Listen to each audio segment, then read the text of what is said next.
Geoff, how you doing today?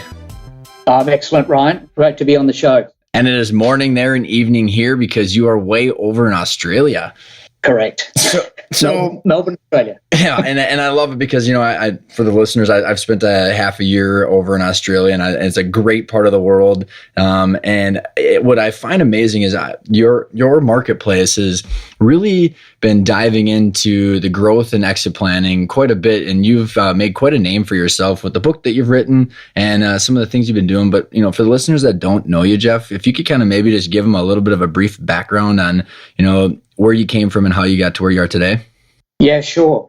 Well, look, one of the things I've really loved about my career, Ryan, is I've had the opportunity to do quite a few things over my career, work with some great organisations, and probably particularly work with some fantastic entrepreneurs. So I look back and those things have been, terrific things for my career and my development. So in terms of key areas in particular, I've spent a lot of years as a M&A lawyer.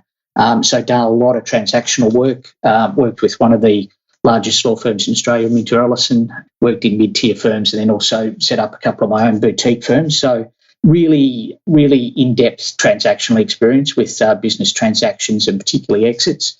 Spent quite a bit of time as a business advisor, and that's what I spend most of my time doing these days. Also spent quite a bit of time on boards and advisory boards, particularly with private companies, high-growth companies, and so on.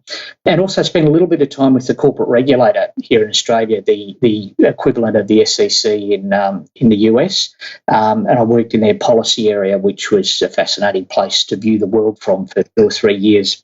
So a pretty sort of varied career. But probably the three key things that I've always come back to in my career is working with entrepreneurs, working with high growth companies, and particularly working with innovative companies. I've always been drawn to companies that are trying to do new things. So those have been the three key things. And over the years, working with some great entrepreneurs, I've just learned a massive amount about, building value and then exiting well and moving on. So that's really, in a nutshell, what my career's been over the last sort of 30, 35 years. Well, and because you spend so much time around the exit now and building valuable companies, and just kind of curious, where did the passion for this specific topic come from? Look, I think the passion has come from a range of things. I guess working with a lot of business owners over a long, long time, and particularly as a corporate lawyer, you'd often get brought in quite late in transactions. So, somebody would be coming to you when they'd already made the decision to sell. They were perhaps a long way down the path and so on, and you were really helping them just execute the transaction. And I always found it incredibly frustrating, particularly as a younger lawyer, just seeing so many business owners work so hard for so many years and then just not get rewarded for their blood, sweat and tears at the end of that. And I guess as I got more experienced and I talked a lot more with business owners, you'd sort of see all these areas where you go, if you just, had done these things 2 or 3 years ago, or if we could have been involved earlier and helped you, firm up your IP or, make sure your employment contracts are all in place properly and a whole lot of, fairly basic sort of stuff, they would have just got much better exits. So that was probably one of the key drivers. Probably more broadly than that, I guess as my career developed and I was probably doing more business advisory work than straight legal work, I started to sort of see the real importance of where business transactions just fit into the whole framework of economic activity and how important it is that when valuable businesses are built, that that value actually gets passed on to other owners and all the stakeholders in that business, continue to benefit from the fact that, somebody took a risk one day and went out and set up their own business. And I think that's a really important part of our society generally, which often gets overlooked by the community generally, by politicians and so on. So that's a sort of more general driver. And I guess fundamentally for me, I just love working with entrepreneurs, and I really think that, if you build value as an entrepreneur, you take the risk, you're courageous enough to go out and have a crack, that you should get rewarded for your blood, sweat and tears. Simple as that. Yeah, touche. I mean, and it's all the risks too. It's the blood, sweat and tears and crazy amount of risk that you had, and it's, time to de-risk sometimes. Yeah, absolutely. And I think, I think as a society we often take for granted the fact that there's only a relatively small number of us who actually go out and build something valuable that then creates jobs. It develops products and services. It pays taxes. It does all of these things. So that ability to as you say, de-risk, whether that's through a total exit or taking some money off the table as you build your business, I think it's really important. And a lot of people, I don't think value what business owners and entrepreneurs actually bring to our society generally. So, yeah, the risk part's absolutely fundamental. Well, okay, so I totally agree, and I'm thinking about, with our time here, because you've written the book, The Smart Business Exit, and you've been doing this for so long, Geoff. There's so many different ways we can go because of the knowledge and experience that you have. And I'm kind of thinking, before we do, and hammer out a couple of the big key categories, in your mind, with all of the things that you've seen, what would you describe the best exit? Like, what is a great exit? If you were to look at someone and say they did it correctly, how would you kind of summarize it up, and what did they do right? Yeah, look, this is something I've thought about a lot over many, many years, and I guess I've really boiled it down to three things, and this has been very much driven by me just watching, dozens and dozens and dozens of entrepreneurs go through business exits. And I think it comes down to three things. I think the first thing is freedom. And when I say freedom, I mean freedom in a really broad sense. So it should include financial freedom. If you build a business, you should be able to walk away going, okay, financially, I'm now set up. I can do whatever I want to do from a financial perspective, within reason. But it's not just the money. It's the freedom then to have time to do things that you want to do. And I think that's something that's often overlooked, that if you get a good exit, you suddenly go from working, crazy 70, 80, 90, 100 hours a week to, potentially nothing. And to have that time and to be able to use that time in really good ways, I think is really important. And I think also freedom in the broader sense of being able to do a lot of things that you can't do when you're running a business full time. And I guess it's because you build up a lot of networks and expertise and knowledge when you build a great business. So then having the freedom to actually use those skills and resources and expertise in a whole range of other ways. So that's the first thing. The second one, which I think can really creep up on people, is legacy. Because for a lot of people, when you build a business, there's a lot of you in the business. The purpose of the business is often very personal to you. All the relationships you have through the business, your staff, your customers, your suppliers, people underestimate how important those things often are to business owners. So that sense of, is my business going to go on in a meaningful way where I kind of feel like everything I've built is going to get preserved? Now, in years gone by, a lot of that legacy component was dealt with by passing on your business to the next generation. So you still had this connection with it. But when you sell to a third party, your connection with your business is often severed. So thinking about how do you have that sense of, I built something great and it continues? And I think I've had some great discussions with Michael Gerber, who, as a lot of people know, wrote the E-Myth Revisited over the last couple of years. And I think Michael articulates this really well, because he talks about your purpose as an entrepreneur is to build a business that will continue beyond you. It's almost like you're creating something to pass on. So it's that building something that you can look at 10 years' time and go, what I built's still there and the fundamentals are still there, even though a new owner will obviously change some things. So that's the second bucket. The third bucket is what I'd call renewed purpose, that you need to, when you've exited your business, stop and take stock and work out, what am I going to do now? What's the new thing that's going to, really fire me up and get me wanting to do things every day? And I think that's a good thing to be thinking about well before you exit, and starting to put some stakes in the ground in terms of, well, what might I want to do afterwards? Because, afterwards you're financially free, you've got time, you've got, a lot of things you didn't have when you started your business. So you want to throw that into something else. And the best entrepreneurs I see, they'll take a break, they'll do some holidaying, they'll spend a lot of time with their family and so on. But pretty soon they want to get back into something. So having a way of, working out what that renewed purpose is, I think is really important. Life after business, right?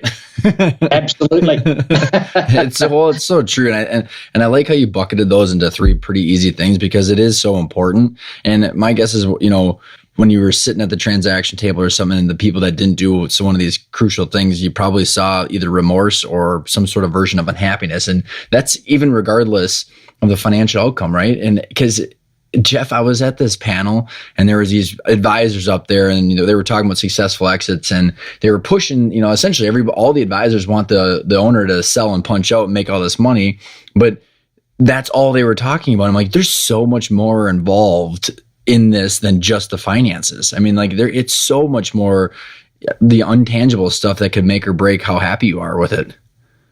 Yeah, and you're so right about that, Ryan. And let me give you just one small example of that. I was talking to a business owner recently, and they've got a large business in a regional town in Victoria, and it's the biggest business in town by a long way. And they're second generation family, really built a fantastic business. They're really proud of it, and they're at a stage now where they're it's three brothers and they're in their late 50s, early 60s, so they're thinking about exiting. One of the biggest issues for them is, how do we walk down the main street afterwards if we've sold it to somebody who just comes in and rips the guts out of it? Mm-hmm. Because it's their town. They've lived there their whole lives. They don't want to move. How do we exit in a way where we're going to be comfortable still living in this town? So for them, the financial side's important, but a lot of it's what's going to happen to the business afterwards.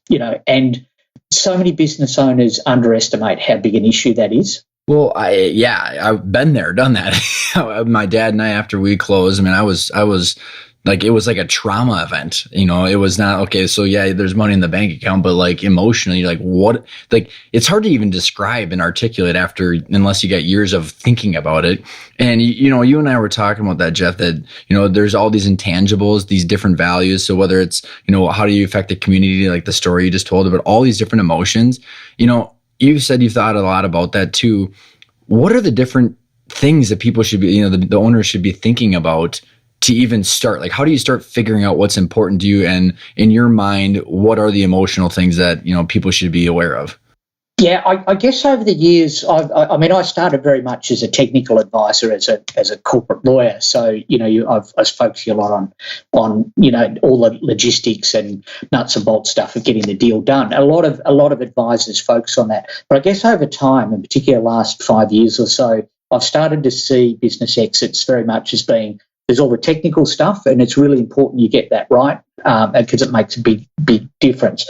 But then there's all the emotional stuff, which if you don't work through that, it has an impact. And I guess the way I tend to, describe it to people is I say, look, selling your business, you're going to go through an emotional roller coaster here. One day it's going to be great because you're thinking about making a down payment on a Ferrari. The next day it's going to be terrible because you realise that the new buyer might want to come in and strip out half your staff. So it's an emotional roller coaster, and you can't avoid that, but you can prepare for it so that as it happens, you're working through it. And probably in terms of the things that I talked about a moment ago about a great exit, one of the things I often ask, particularly baby boomer business owners, one thing I ask them straight up is, what are you going to do after you've sold your business?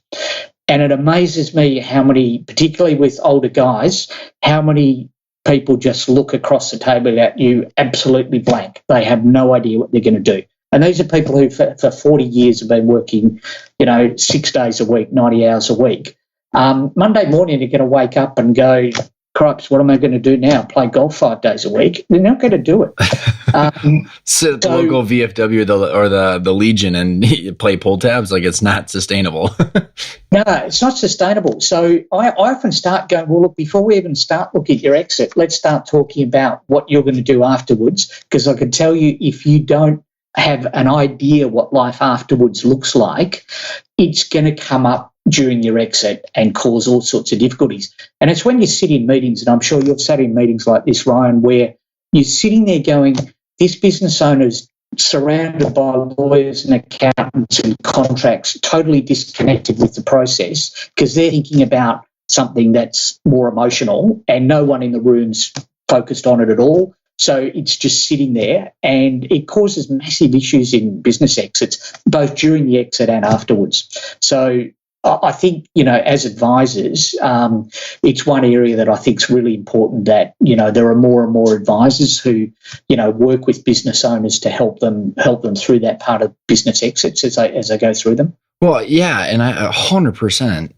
agree with you. And what I find it challenging, Geoff, like when I was sitting at the table, and I've seen other people since sit at the table, where you don't even necessarily know the emotional side or the emotional entanglement you have with your company until afterwards. So it's like, it's hard because it's the unknown unknown. And, a couple examples like I personally went through is, so it's the trade associations and your friends and your family. Like, so like, if you think about it, like, so we were office equipment and IT distributor and servicer. So it was the trade associations were all of our friends, all the different trips that we had with our people. Our vendors were actually close friends of ours. The employees were all the work trips. I mean, literally, it was my entire community was ingrained in our business, and you don't really realize that you're selling like a group of family and friends, and and you have no way. Like, so I'm just curious, in that kind of scenario, which you've probably seen before, is how do you prepare someone to go through that? I just don't, is there a way that you can actually prep for that? Or does that have to do with what you're, talking about afterwards? Just curious, what's your experience on that? Look, I think part of it's actually building an awareness around all of that, because you're absolutely right that unless somebody starts to talk to you about that, before or during your exit, you often don't realise that till afterwards. And I think the sort of situation I see from time to time, which I think is actually really tragic, is when you see a business owner get a fantastic financial exit. So, they tick part of the freedom box, but they don't get the other two. And everybody externally is looking and going, Ryan sold his business for $10 million. What happy days, everything must be wonderful. Where, as you say, you could be sitting there going, well, hang on, I feel terrible, because I've lost all of these things. Yep. So it's really hard to actually talk to a lot of people about it, because they go, oh, come on, give me a break, Here I am working away my job and you just walked out with this massive exit.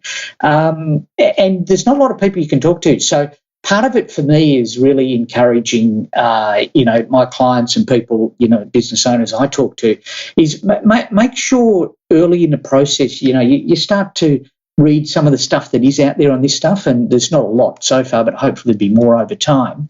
But also start to seek out people you can talk to.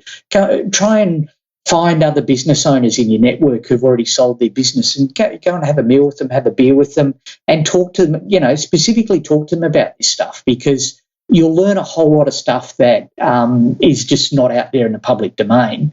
And at least it starts gets you starting to think about the issues, and gets you starting to think about the fact that, if a lot of my community is tied up in my business, I need to start building, other communities outside my business, so I've actually got something to step into afterwards, because those things are so fundamental to, just how happy we are in our day-to-day lives. Right. And I want to drop a note for Bo Burlingham's book, Finish Big, which is a mutual friend of ours who's kind of the pioneer of a lot of this stuff. Because if that's the book that I read in order to kind of spark this journey. I know you have followed and worked with him closely too. And, one of the things that his book mentions too, which you were kind of just referring to, Geoff, is it's this sense of relevancy where even though you might have the $10 million and you don't have a company, you have nothing to do and talk about. So like, I mean, honestly, like my dad is still calling up the old copier buddies and talking to them, but like he doesn't have to talk about payables or vendor problems, or there's nothing to literally talk about. Even though he's still friends with them, the friendship dynamic completely changed, and they hadn't worked at that relationship without the business there.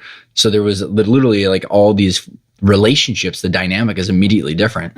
Yeah, and that's absolutely right. That often once you take the business connection out of it, the relationship, it is just completely different. And it's sort of, well, yeah, we caught up for a beer, but what do we do next time? Just catch up for another beer. That's sort of the meaning of the relationship sort of seeps out of it, which is not that you don't still feel really good about each other. It's just that the thing that made the strong connection's not there anymore.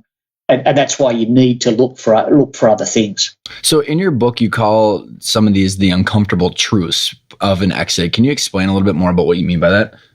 Yeah, so I guess the uncomfortable truths was something I came up with to look at, well, how does this actually manifest itself in practice? Because, a lot of people, they are very emotional about their business, much more so than they actually realise.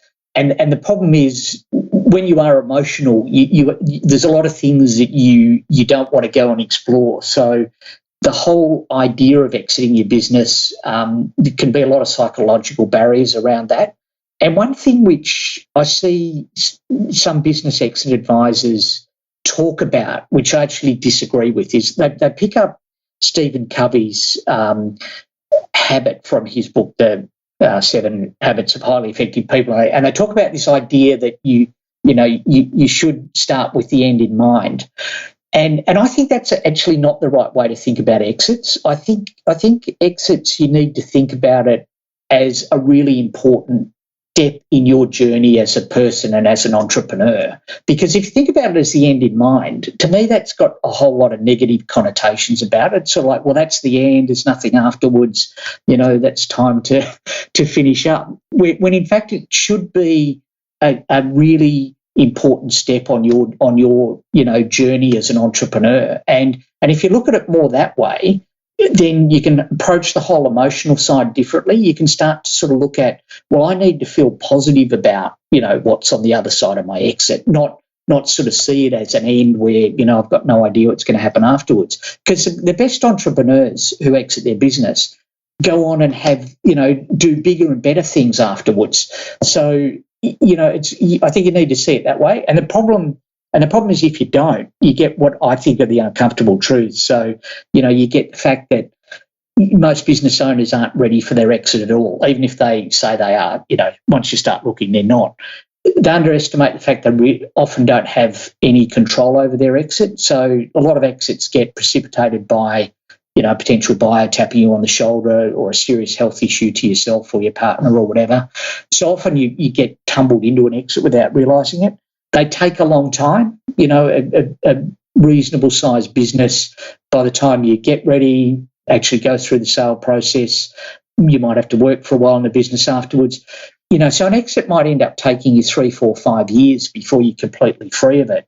So you don't want to be approaching your exit when you're absolutely exhausted. You want to be approaching your exit while you've still got plenty of petrol in the tank, or gas, I should say, Ryan.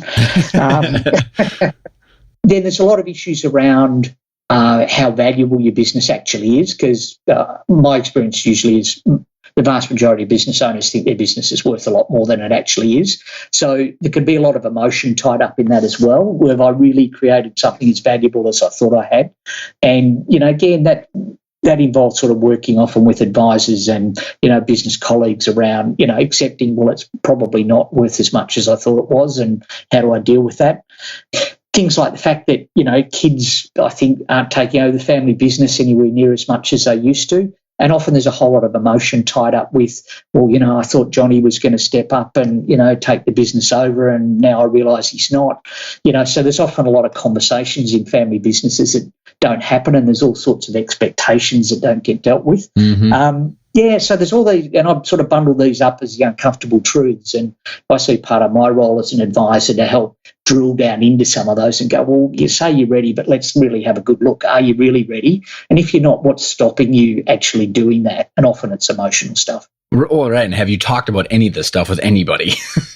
Yeah, exactly. Yeah, and you should be talking to a range of people, not just your professional advisors, but I'm a big fan of things like advisory boards or mentoring arrangements, or just having relationships with other business owners where you can sit down and talk about some of this stuff, because a lot of private business owners live in pretty lonely worlds in terms of having people round that they can talk to about this kind of stuff. And I often find I quite like getting a bunch of business owners, round a boardroom table or a private room in a restaurant or something, and just go, guys, let's just talk about some of this stuff. And once you start talking, people go, it's not just me that's thinking this way or having this issue. Yeah, right. Suddenly, Tom down there and Fred down there, who I've known for 20 years, they're worrying about this stuff as well, and it can be really cathartic, I think. Well, it's super therapeutic, and you start to realize that you can then start to slowly move towards action, because it's not some sin to be talking about an exit that's 7 years away. It's such a ridiculous preconceived notion that you're going to sell your company right away, when all you're doing is preparing and planning so you can control everything. Yeah, absolutely. Well, and so going back to that control, and I think it's going to be a good dovetail into the rest of our conversation, Geoff, where, I think having the control, and what I kind of joke around about it is like, it's not just an exit where you're selling right now, but it's a growth and exit plan. And that allows you to have almost like the choose your own adventure. So you referred it to as a stepping stone in the entrepreneur's journey, where like, the choose your own adventure kind of books, and the style of that book is, no matter what falls on top of you, you've got the ability to make the right decision based on all the criteria you've put in line. And that is essentially control, which is why us as entrepreneurs started your company anyways, because you like control and you're willing to take the risk in order to have it. And I think you explained in your book, and there's a lot of things that you adhere to, and how do we do the preparation to get the control that we have, which is kind of a combination of planning out for various exits, but also building a transferable and valuable company. So maybe we can kind of take those in two chunks where, in your mind, what is it that you see in a company that makes it extremely valuable and easily transferable, that allows the business owner to reap the rewards of their blood, sweat, and tears? Yeah, I think it's a whole mixture of things, and I think you need to start with the mindset first. What do you think you're actually trying to build? And part of that is about understanding what type of business owner you are. And John Warrilow, who we both know well, has a really interesting way of categorizing business owners, and he talks about business owners who are craftspeople, who are motivated mostly by doing the work and producing really high quality products or services. Sorry to interrupt, but let's give a couple examples for the listeners. Because so the craftsman is like a photographer, right? And there's a bunch of other people out there. Like, name someone that might be a craftsman that you know. Yeah. So a photographer is a great example. So somebody who would be a photographer who's a really good craftsperson is somebody who just loves the feedback they get when they take great photos. They love the process of doing the photography themselves. And you can think about a lot of people in a lot of different sort of businesses who love the work itself, and they love the recognition they get from doing great work. So they will build a business that gives them that satisfaction, and they will keep coming back to that all the time. The second type of business owners John talks about are freedom fighters, who are people who hate working for other people. They just want to do it their way, and they want to build a business the way they want to build it. They want to run it the way they want to run it, and it's all about not so much that they're selfish, but they just want to do it their way. And often they build great businesses, but they have trouble sometimes building really big businesses. And then you've got your mountain climbers, who are probably the quintessential entrepreneurs, who go, I'm just going to the top of the mountain. I will do whatever it takes to get to the top of the mountain. I'll raise capital. I'll give part of the company away. I'll sack people. I'll do whatever it takes. And, they're your Steve Jobs and, Elon Musks and, just your absolute quintessential entrepreneurs. So you need to understand who you are first, because I find a lot of business owners will try and build a business which is actually inconsistent with the kind of business owner they fundamentally are. And if you're a craftsperson, you want to build a bigger business, you probably need to find somebody who has a bit more of a mountain climber type approach to life, and maybe you need to team up with them. And Steve Jobs and Steve Wozniacki are probably, great examples of that with Apple. You had a master craftsman and a the ultimate mountain climber, and build a fantastic business as a result. So I think you need to start there. I think also looking at what you're doing with your business, and I think a lot of business owners, when they're running and building their business, particularly from the outset, it's a lot about how much cash flow can I generate, how much profit can I generate. And it's like your business is your automatic teller machine, your ATM. It's the cash provider, and so a lot of what you do is focused on,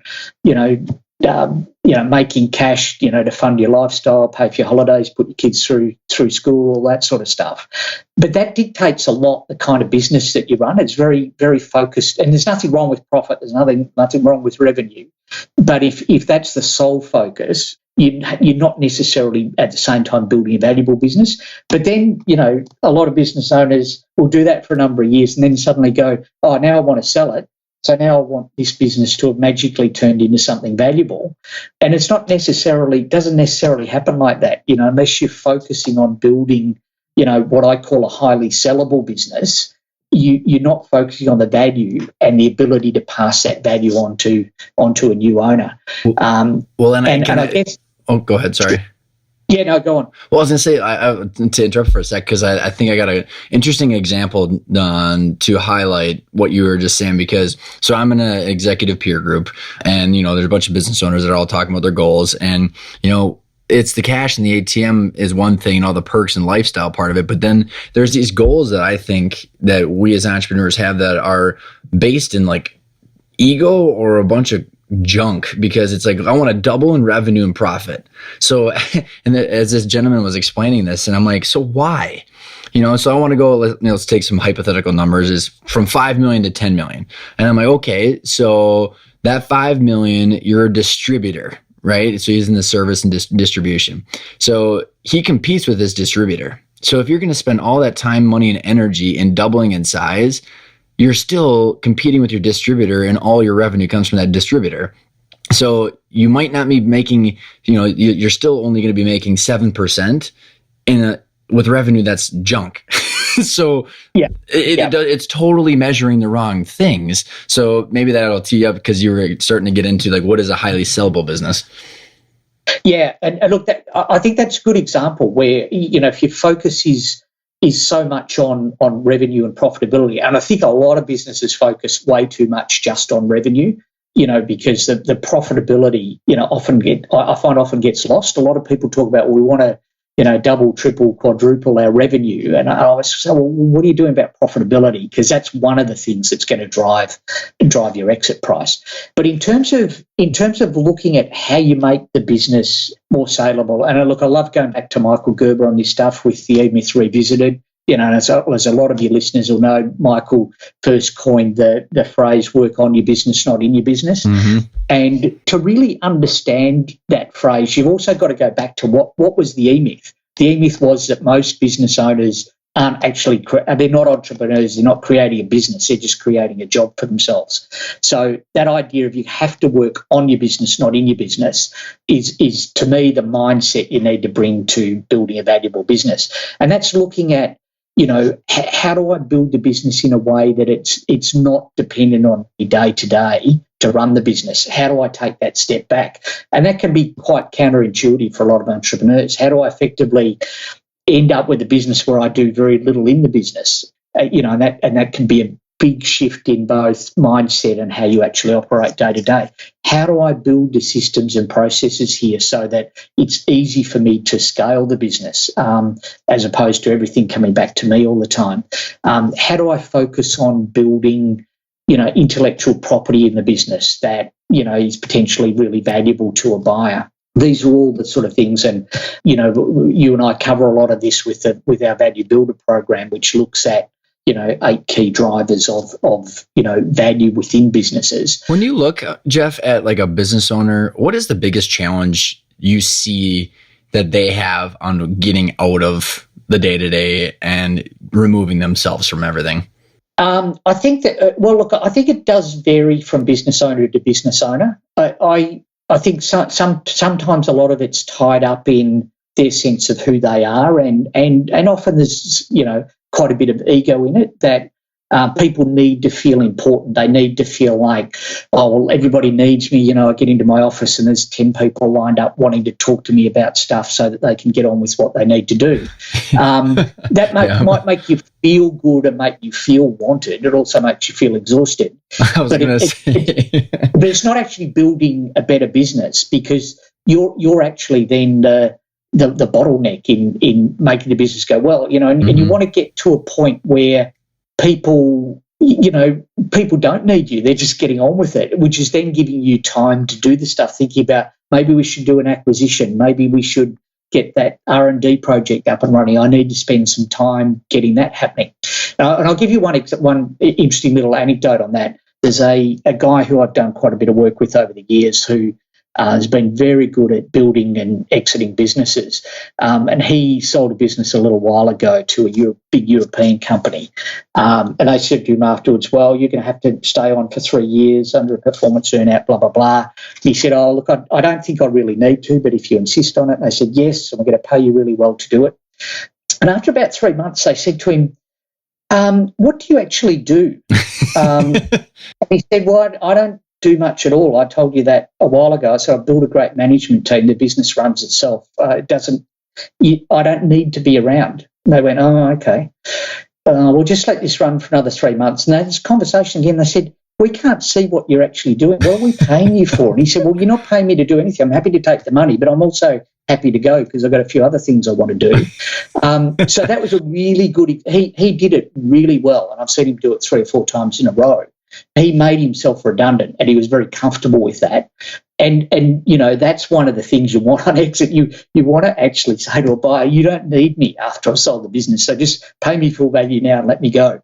Well, I think, out of all the 8 key drivers that Warlow talks about, or any of the value drivers that, any other professional might talk about, I think it's one of the most important ones, because everything kind of falls into line. You have to systematize, you have to concentrate on the right things, and you have to eliminate your ego and start thinking about where you want to spend your time. So there's a lot of ripple effects from just having that one goal. And, I think to note for the listeners or owners that are thinking, okay, well, I like what I'm doing. I don't know, Geoff, if you've seen it, but, if you pull yourself and you systematize it like that story you just told, as an owner, you can still do whatever you enjoy, right? So if you're an engineer, you can go and make things and still own the company, or a salesperson or whatever. So you can go back and not have to be the CEO, right? Yeah, absolutely. And you can do the stuff that's really fun in the company, because I find a lot of business owners, when they've been working in a business for a long time, you talk to them and go, I'm exhausted, I'm sick of doing HR, I'm sick of doing this, I'm sick of people problems, blah, blah, blah.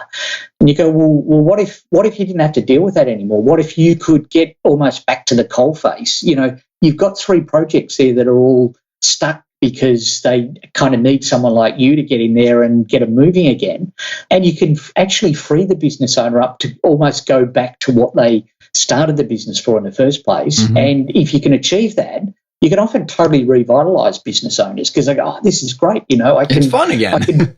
It's fun again, exactly. So, I've worked with a lot of business owners around, well, how can we, get the right people in place so you don't have to do all the stuff that you now hate in the business. Get back to doing the stuff you love in the business. Well, and I think, it's a challenge because when you look at it, you're like, okay, I have to hire a couple $125,000 people. Well, that's fine, but it increases the value of your business, and even if it's more long-term with the value of the business, but it actually frees you up to get to do what you want to do. So it all around, it accomplishes a lot of different objectives. And I think that brings me on to, one of the questions that you constantly bring up in your book, or the perspectives you want them to think about, is always think like a buyer. So if you were to switch, because I think value building is the opposite of, like, if you're a buyer, you discount if the value driver is not there. So it's kind of 2 sides of the same coin.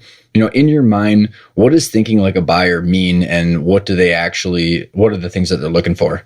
Yeah, so when I was writing the book, I was trying to come up with some sort of key ideas that I thought were really important, and this idea of always thinking like a buyer, it's really sort of trying to get business owners into a mindset of constantly trying to stand back from their business and look at it as if they were a buyer, because it's really hard when you work in the business every day to be objective about it.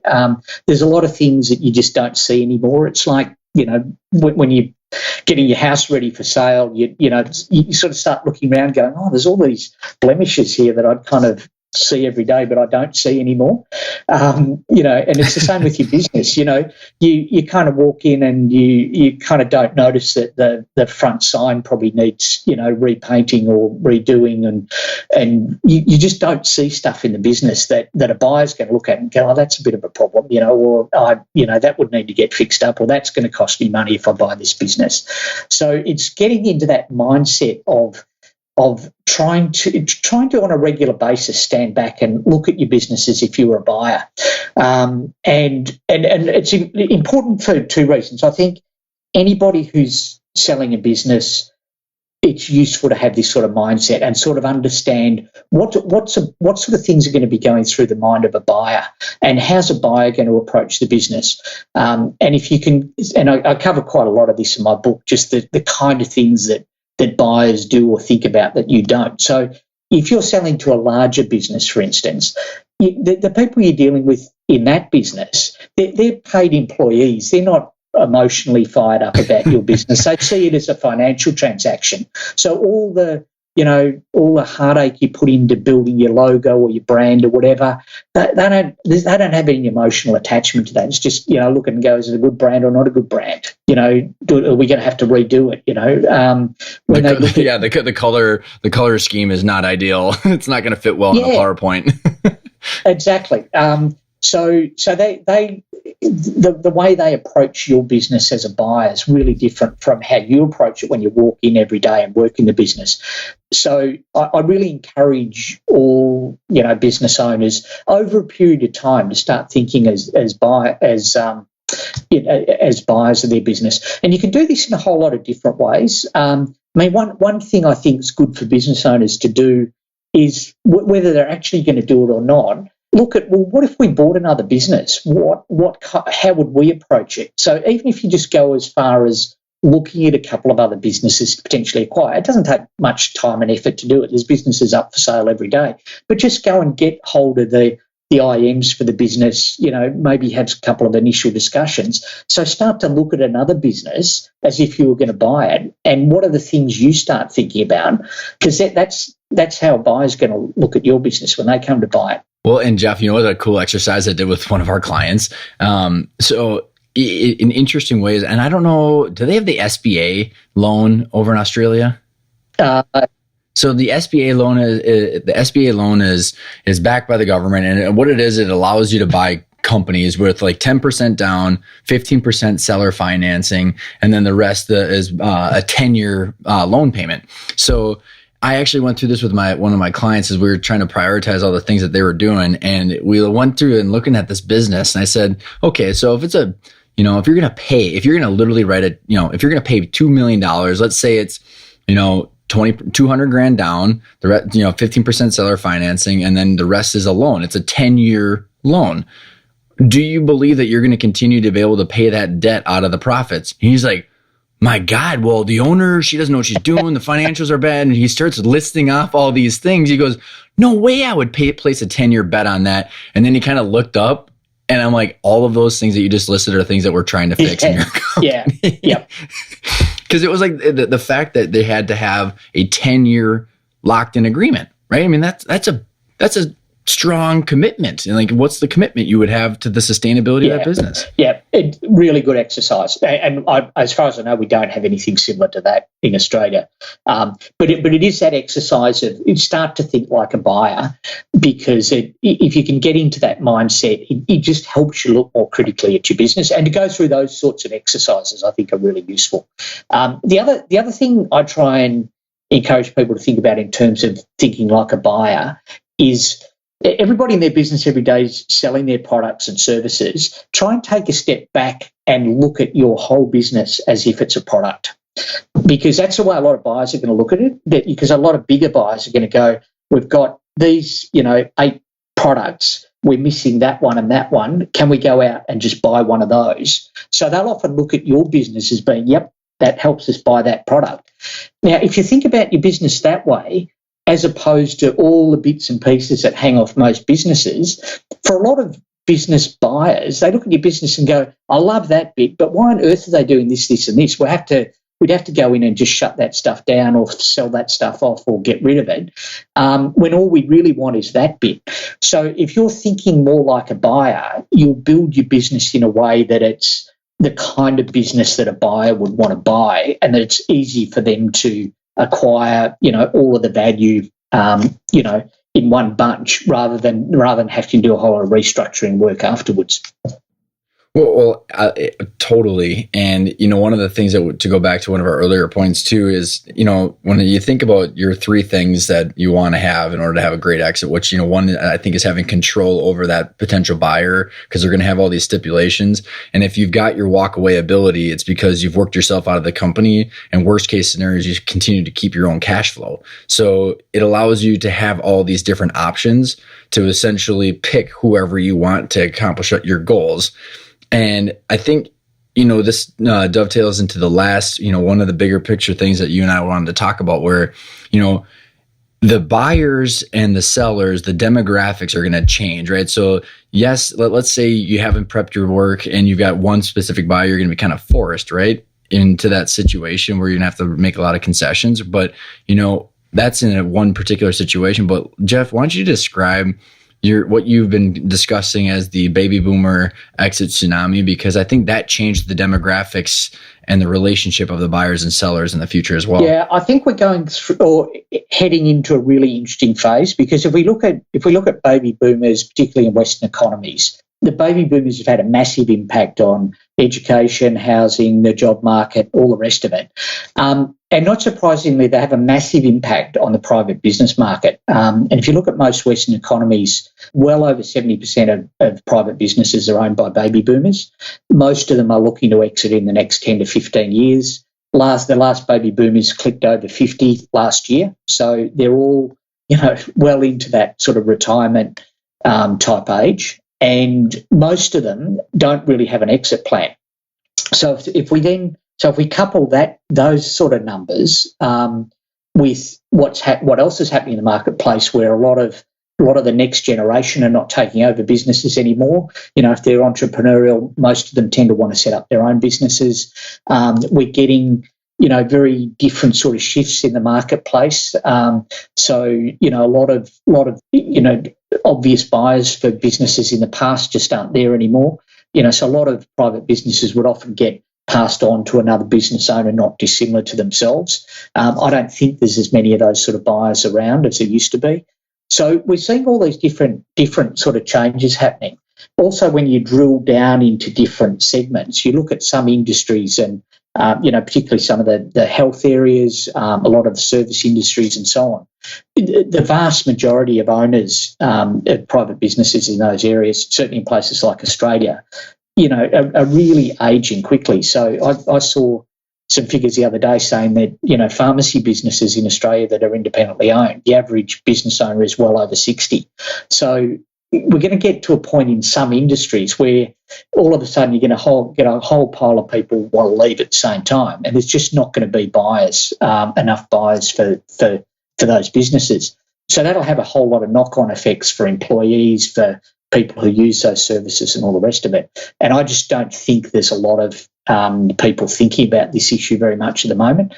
It's a huge deal. I think it's a huge deal. Yeah. And look, this potential phenomena was first identified by a guy called Pete Chrisman in the US, who wrote a book, The $10 Trillion Opportunity. So he really identified those sort of macroeconomic indicators and sort of said, well, there's going to be, in the next probably 15 to 20 years, $10 trillion worth of private businesses transition in some form or other. My concern is if, as societies, we don't think through this issue and its ramifications, we potentially have a whole lot of ugly outcomes from this. And look, I'm really mindful about not being over the top about this or being, scaremongering in any way, because, some people go, oh, look, it'll just sort itself out. But I think the trouble is, what I'm seeing at the coalface is I'm seeing a lot of businesses closing in Australia, and they're businesses that, they're not your typical, well, they've been up and running for 3 or 4 years and we didn't make it and we just shut up. These are businesses that have often been going for decades and decades, and often they're quite large private businesses, might be employing 50, 100, 200 people. They just go, look, it's all too hard. We can't exit. We don't have a plan. We can't find anyone to buy it. We're just going to shut it down. Now, that has a massive impact, for the business owner firstly, but also for staff, suppliers, customers, all the rest of it. So I'm starting to see that. Now, it's hard to get stats on all of this sort of stuff because government's really not looking at it. So a lot of it's, trying to drag together, information from different sort of places. But I think it's really important for, industry organisations, relevant government and government bodies to really start looking at this issue, because I think it really will bite in some pretty unfortunate ways over the next 10 to 15 years if we don't. Well, I think I think definitely not being a doomsdayer, because I think it's just more being very realistic of what's actually happening. I mean, the way that I describe it is, so I don't know if in Australia it's the same way, but you literally can't turn the corner, Geoff, without seeing a 150 unit complex for assisted living. Yeah. And that's the first that's the first part of the bell curve of the baby boomers. And I'm like, well, right in the middle of there is where literally half of the US GDP is run by privately held baby boomer business owners. I'm like, so when those people start going into those housings in like 7 years, what happens to the companies? Like, it's a legit fact. Like, if all the investors are moving their money at the beginning of the wave, what do we do about the middle that no one's looking at? And, the challenge that I see for, these owners who are not preparing is, okay, so do you guys have Zillow out in Australia? Or like a real? No, do you guys? No. So it's like I'm sure you've got like a real estate app where you can like pull up everybody's houses and you can see everybody that's for sale around you and like the value of it. So in that, the kind of the challenge I see is, well, let's say there's no houses for sale and all these people haven't done a single update. So it's all the shag carpet and the orange walls and the old cabinets, and then everybody needs to move at once. There's not enough buyers. So what do? You just give it away or what? I mean, especially, if the non-business owners, most of the equity that their net worth is in their house. So it's a kind of a weird analogy that I hopefully doesn't, go too off track, but it's relevant because when you have all those buyers then have a choice on who they want to buy. Yeah. And I think for business owners, regardless of whether you're a baby boomer or any business owner who's potentially looking to exit, sometime over the next 10 years or so, you need to be aware that this is coming, and I think it's already starting to, have subtle impacts. And we're going to need to be more creative about what we do as businesses. I mean, one thing I'm working on with quite a few clients is it might be hard to sell your business.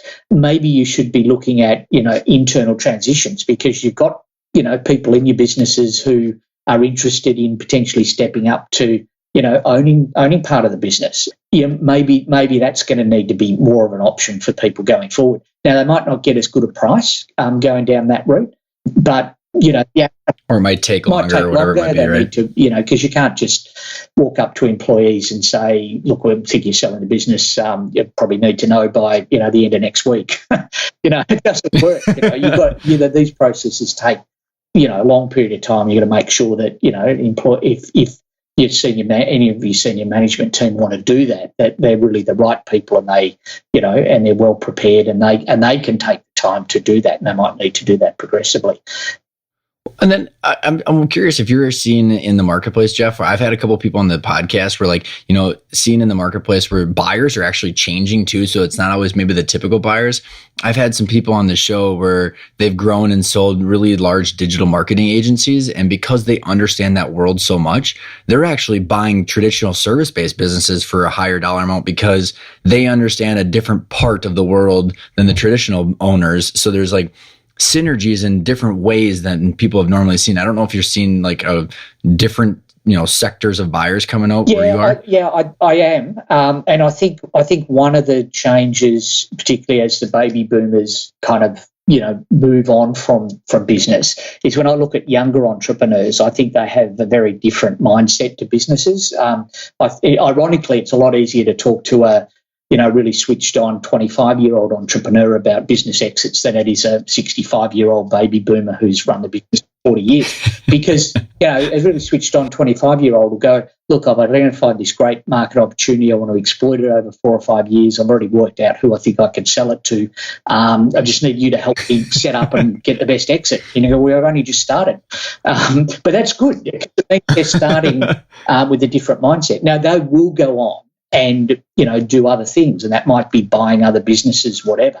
So I think we'll see a much more dynamic kind of marketplace going forward. As younger entrepreneurs come in with different mindsets, they don't see themselves necessarily as owning a business for 30, 40 years like their parents might have. Mm-hmm.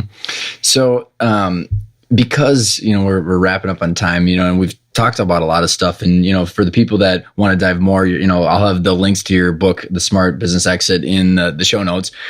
Is there something that you want to highlight, Geoff, that you want to leave everybody with, or something maybe we haven't touched on that you want to make sure you reiterate to the listeners? Yeah, look, it's probably one key thing, and this has really come out of some of my recent discussions with Michael Gerber. I really think as a business owner, in building your business, I'd really like business owners in the future to be what I'd describe as more purpose-driven entrepreneurs. So building businesses that are really grounded in really important purposes that go beyond just making a profit, and thinking about building your business so it's not just for you. You're building something that will go on well after you've stepped back as the business owner of it. So you're really building a legacy for the future, not just for yourself, but for your community and society as a whole. And I think if business was much more heading in that sort of direction, it would be good, for all of the stakeholders in that. Well, and not only the stakeholders, but if you think about, I think it's an excellent point to kind of wrap up on, because if you've got a passion and purpose-filled business, you're focusing on other things that are just profit and having those 10 people at your door, right? So you naturally, hopefully, I guess I'm just kind of assuming here, but if you're tied into Patagonia, there's these things called B corporations around here in the US where they're purpose-filled. So you're naturally going to migrate off into something that's not the business if you're doing something like that. Yeah, and we're starting to get B corporations in Australia, and they're doing some fantastic work.